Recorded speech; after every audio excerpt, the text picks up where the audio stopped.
విశ్వనగరం హైదరాబాద్ ఇప్పుడు విశ్వ వాయువుల నగరంగా మారుతోందా?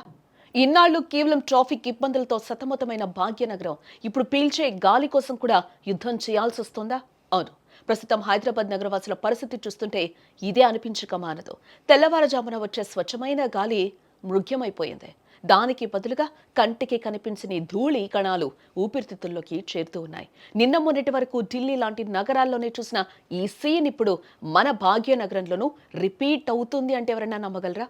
హైదరాబాద్ నగరంలో వాయు కాలుష్యం ఇప్పుడు ప్రమాద ఘంటికల్ని మోగిస్తోంది. నగరంలోని గాలి నాణ్యత సూచిక అంటే ఎయిర్ క్వాలిటీ ఇండెక్స్ ఏకంగా 220 మార్కును తాకింది. గాల్లో ఉండాల్సిన PM10 మరియు PM2.5 వంటి సూక్ష్మ ధూళి కణాల స్థాయి సాధారణం కంటే రెట్టింపైపోయింది. దీనివల్ల సాధారణ ప్రజలు మాత్రమే కాదు, ముఖ్యంగా చిన్న పిల్లలు మరియు వృద్ధులు శ్వాస తీసుకోవడానికి చాలా ఇబ్బందులు పడుతున్న పరిస్థితులు కనిపిస్తున్నాయి ప్రస్తుతం. ఆస్తమా మరియు ఇతర ఊపిరితిత్తుల సమస్యలున్న వారికి ఇది నరకప్రాయంగా మారుతుందని కూడా చెప్పుకోవచ్చు. నిజానికి గాలి నాణ్యత అనేది 50 లోపు ఉంటేనే అది ఆరోగ్యకరమైన గాలి. ఒకవేళ అది 100 వరకు ఉన్నా మేనేజ్ చేయొచ్చు. బట్ ఇప్పుడు అది 200 దాటిపోయిందంటే పరిస్థితి ఎంత తీవ్రంగా ఉందో మనం ఒకసారి అర్థం చేసుకోవాలి.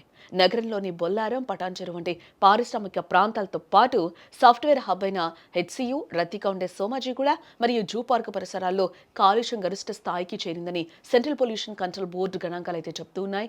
అలాగే సనత్ నగర్, మలక్పేట్, నాచారం వంటి ఏరియాల్లో కూడా పరిస్థితి మరింత దారుణంగా మారుతోందని కూడా చెప్తూ ఉన్నారు. పారిశ్రామిక వాడల నుంచి వెలువడే పొగ, వాహనాల రద్దీ వల్లే ఈ పరిస్థితికి ప్రధాన కారణమని JNTU పర్యావరణ విభాగం అధికారులు అయితే చెప్తూ ఉన్నారు. రానున్న చలికాలంలో కాలుష్య తీవ్రత మరింత పెరిగే అవకాశం ఉందని కూడా నిపుణులు ఇప్పటికే అంచనా వేస్తూ ఉన్నారు.